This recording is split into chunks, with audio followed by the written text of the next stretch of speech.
कहानी की शुरुआत में बियाव एक डिलीवरी वाले का पीछा कर रहा था। वो उससे बचकर भागता रहता है। बियाव एक पतली सी गली से निकलकर उसे टक्कर मार देता है और उससे कहने लगा, अब भाग कर दिखाओ मुझे। वो उससे माल की डिलीवरी का पता पूछता है। जब उसने नहीं बताया तो उसने हेलमेट से उसे मार दिया। उसने बैग लिया और वहाँ से चला गया। बैग में उसे होटल लोटस की कीवी मिली। वो उस बैग को लेकर होटल लोटस पहुंचा। उसके साथ ही उस पर नजर रखे हुए थे। जब वो ऊपर रूम में जा रहा था तो एक लड़की ने उसे रोक लिया। जैसे ही वे रूम में बैग रखकर वापस आया तो उस लड़की ने उसे दूसरे रूम की चाबी दी। वे रूम में जाकर पैसे चेक करता है और बाहर आ गया। तब उस लड़की ने उस पर हमला कर दिया, कहते हुए कि असली माल कहाँ पर है। पैसों का बैग चुराने के लिए वे उससे लड़ाई करने लगी। बैग को दूर फेंककर दोनों के बीच में लड़ाई होने लगी। वे उसे ले जाकर दीवार से हटा देती है। तब बियाव ने उसे सीढ़ियों से नीचे गिरा दिया और बैग लेकर बाहर आ गया, जहाँ पर कुछ और लोगों ने उस पर हमला कर दिया। वे लोग उसे बहुत मारते हैं। यू उन लोगों पर गोली चलाने वाला था, लेकिन लियांग ने उसे ऐसा करने से रोक लिया। बियाव ने एक आदमी को पकड़ लिया और कहने लगा, मैं इसे मार दूंगा अगर पास में आए तो। लेकिन वे लोग फिर भी उसे मारने लगे। तब लियांग के लोग जाकर उसकी हेल्प करते हैं और उन लोगों की जमकर धुलाई करती। इतने में वहाँ पर पुलिस आ गई तो वे लोग अपनी कार में बैठने लगे। यू पुलिस वालों पर फायरिंग करने वाला था, लेकिन बियाव ने एन मौके पर रोक दिया। वे लोग कार में बैठकर वहाँ से भाग निकले। कैप्टन जियांग उन्हें देखता रहा। पुलिस वालों ने इस ऑपरेशन को ईगल आई नाम दिया था। कैप्टन जियांग कहने लगा, हमने जिस औरत को पकड़ा है उसका नाम यूकिन है। वह एक पुराने ग्रुप की साथी है। नस्ली दवाइयों का आदान प्रदान लोटस एजेंसी के द्वारा किया जा रहा था। हम लोगों ने युआनहुआ को पकड़ने के लिए लियांग को गिरफ्तार नहीं किया। हमारे सूत्रों के अनुसार हमें पता लगा उन लोगों का मेन अड्डा एक पहाड़ पर है, जिसका पता अभी हमारे साथी लगा रहे हैं। वहीं जब बियाव सो रहा था तो हमें एक फ्लैशबैक दिखाया गया, जिसमें उसके बाबा पर किसी ने हमला कर दिया था। उसके बाबा कहने लगे, बेटे तुम दूर रहना। वह उसे अंदर ले जाकर मार देता है। उसके बाबा बाहर आए और कहने लगे, बेटा अब तुम बड़े हो गए हो, तुम्हें डरने की जरूरत नहीं है। और वहाँ पर ही नीचे गिर गए। अपने पिता की मौत के बाद में बियाव एक पुलिस वाला बन गया और जिस मिशन पर उसके बाबा काम कर रहे थे उस मिशन पर उसे काम करने के लिए भेजा गया। उसके सीनियर ने उसे बताया, जब तुम्हारे पिताजी युआनहुआ को पकड़ने के लिए पीछा कर रहे थे, युआनहुआ उन पर फायरिंग करने लगा था, तो वहीं उसका भाई बोट के जरिए उन पर वार करने के लिए तैयार था। जवाब में आपके पिताजी भी उस पर फायरिंग करने लगे। युआनहुआ के भाई ने उन लोगों को रॉकेट लॉन्चर से उड़ाना चाहा। जैसे तैसे भी लोग बच गए तो उसके लोग उन लोगों पर फायरिंग करने लगे। वे लोग अपनी कार युआनहुआ के पास ले गए और उसे पकड़ने की कोशिश करने लगे, लेकिन उसका साथी तो उन पर फायरिंग कर रहा था। जैसे ही युआनहुआ के हाथ में बंदूक आई तो वह भी उन लोगों पर फायरिंग करने लगा। रॉकेट लॉन्चर के बाहर से बचने के लिए उन लोगों को अपनी कार को आगे लेना पड़ा। उन लोगों ने अपनी गाड़ी मोड़ी और युआनहुआ की गाड़ी की आगे लगा दी।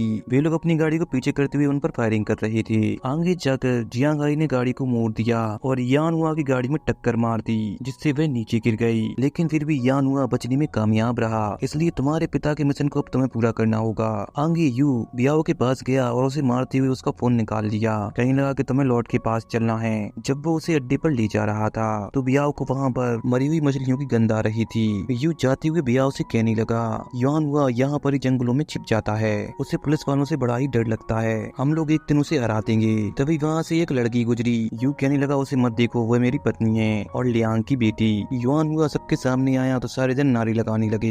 वो उन लोगों पर गुस्सा होते हुए कहने लगा, आखिर वहाँ पर पुलिस वाले कैसे पहुँचे।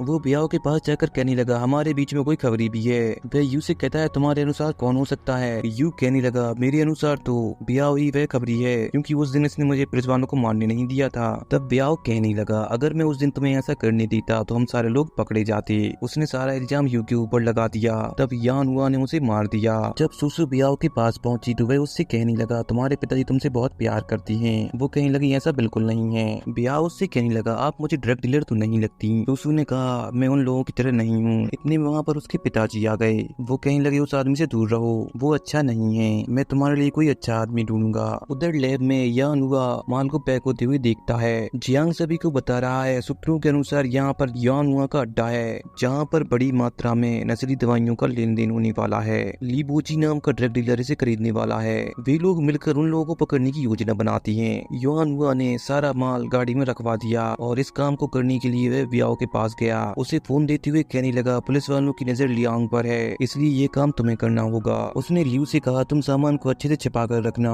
जब अगले दिन लियू बियाओ के साथ में जा रहा था, वो उसे बताता है कि इस फोन से केवल मैसेज आ सकते हैं, कोई मैसेज कर नहीं सकता। वहीं जियांग अपनी टीम को बता रहा है, हम लोगों ने कई जगहों पर चौकसी बढ़ा दी है, जहाँ पर हमें शक है कि डील हो सकती है। जब वे लोग एक जगह पर खाना खाने के लिए रुके, बियाओ वहाँ पर एक लड़की से फोन लेने की कोशिश करता है। लू उसके पास जाकर कहने लगा, भाई आप ये क्या कर रहे हो, जाकर हमारा बिल पे करिए। जब वह बिल पे कर रहा था तो वहाँ पर उसे एक फोन दिखाई दिया। उसने तुरंत ही जियांग को कॉल लगाया और और कोड के माध्यम से उसे गाड़ी का नंबर और लोकेशन बताई। लियो ने उसे ऐसा करते हुए देख लिया था। जैसे ही वे खाना खाकर बाहर आए तो उसने फोन को तोड़ दिया, ब्याह से कहते हुए कि हमारी लोकेशन बदल दी गई है। जियांग उनका पीछा कर रहा था। जैसे ही वे लोग एक जगह पर टॉयलेट करने के लिए रुके तो वहाँ पर भी ब्याह उसके लिए एक नोटिस छोड़ गया था। जियांग उस टॉयलेट में गया। सब जगह ढूंढने पर उसे वह नोटिस डस्टबिन के अंदर मिला। उसने तुरंत ही अपनी टीम को कॉल किया और कहने लगा लोकेशन बदल गई है, इसलिए तुम लोग अब मुझे फॉलो करना। रात में लियांग बॉस ली से मिलता है डील करने के लिए। उसने उसे माल दिखाया तो वह उसे पैसे देता है। वहाँ पर सामान निकाल रहे एक आदमी का फोन का यूज करते हुए ब्याओ ने जियांग को उसकी लोकेशन बताई। डील पूरी होने पर लियो ने लियांग के साथ मिलकर जियांग को पकड़ लिया। अगले दिन यानुआ सभी को बताता है कि ये पुलिस वाला जियांग ही है जो 20 साल पहले मुझे पकड़ना चाहता था। फ्लैशबैक में दिखाया गया उस दिन यानुआ बच गया था। जब वो वहाँ से भाग रहा था तो ब्याओ के पिता ने उस पर गोली चलाई थी। जैसे ही वह उसे हथकड़ी लगाने जा रहा था इतने में उसका भाई अपनी टीम के साथ आकर उन पर गोलियां चलाने लगा। दोनों ओर से गोलीबारी हो रही थी जिसमें यानुआ का भाई मारा गया। अपने भाई का बदला लेने के लिए जैसे ही यानुआ जिगियो को मारने के लिए गया तो दोनों की ही गोलियां खत्म हो गई थीं। तभी उसके साथी ने जिगियो की ओर बम फेंका था और यानुआ को लेकर वहां से भाग गया था। कहानी प्रेजेंट में आई जहाँ पर यानुआ ने जियांग को ऊपर से नीचे गिरा दिया। सुसु बियाओ के पास गई और कहने लगी तुम पुलिस वालों के साथ मिले हुए हो, अगर मैं तुम्हें बेनकाब कर दूं तो तुम्हें वे लोग बहुत बुरी तरीके से मारेंगे। बियाओ उससे कहने लगा अगर तुम्हें ये करना ही होता तो तुम ये बहुत पहले कर चुकी होती। वह उसके लिए एक फोन और एक नोट छोड़कर वहाँ से चली गई। वह नोट को देखकर तुरंत ही वहाँ चला देता है। पुलिस फोर्स उन लोगों के अड्डे पर हमला करने के लिए तैयार हो रही थी। वे अपनी अपनी गाड़ियों में बैठते हैं और उस अड्डे के लिए निकलती हैं। वही यानुआ बियाओ से कह रहा है मुझे ये बात पहले से ही पता थी कि तुम पुलिस वालों के साथ मिले हुए हो। उस दिन मैंने यू को मारा क्योंकि वह मेरे बारे में बड़ा बुरा कहता था, लेकिन आज तुम्हें सबूत के तौर पर केवल हमारी लाशें मिलेंगी। इतने में पुलिस वालों ने चारों ओर से घेर लिया था। युआन हुआ ने सुसु को पकड़ लिया। तब लियांग कहने लगा तुम मेरी बेटी को छोड़ दो। वह उन पर फायरिंग करता है और वहाँ से भागने लगा। उसका साथी बियान पर लगातार फायरिंग कर रहा था। वह बचने के लिए टेबल के नीचे घुस गया। उसने उसे वहाँ पर भी नहीं छोड़ा, लगातार फायरिंग करता रहा। तब नीचे से बियाओ ने उसे गोली मारकर मार दिया। वहीं बाहर यानुआ के लोगों और पुलिस वालों के बीच में लगातार फायरिंग हो रही थी। पुलिस वालों ने यानुआ के लोगों को मार गिराया। वहीं बियाओ जिस कार से यानुआ भाग रहा था उस कार पर अटक जाता है। उसने उसे नीचे गिराने की बहुत कोशिश की लेकिन एक जगह जाकर उसकी कार पलट जाती है। बियाओ ने उसे खींचकर बाहर निकाला तो वह उस पर गन तान देता है, लेकिन जैसे ही उसने गोली चलाई तो उसमें गोली नहीं थी। तब बियाओ ने अपनी गोली निकाली और उसे गन पॉइंट पर ले लिया। वह कहने लगा तुम मुझे यहाँ पर ही मार, लेकिन बियाओ ने ऐसा बिल्कुल नहीं किया।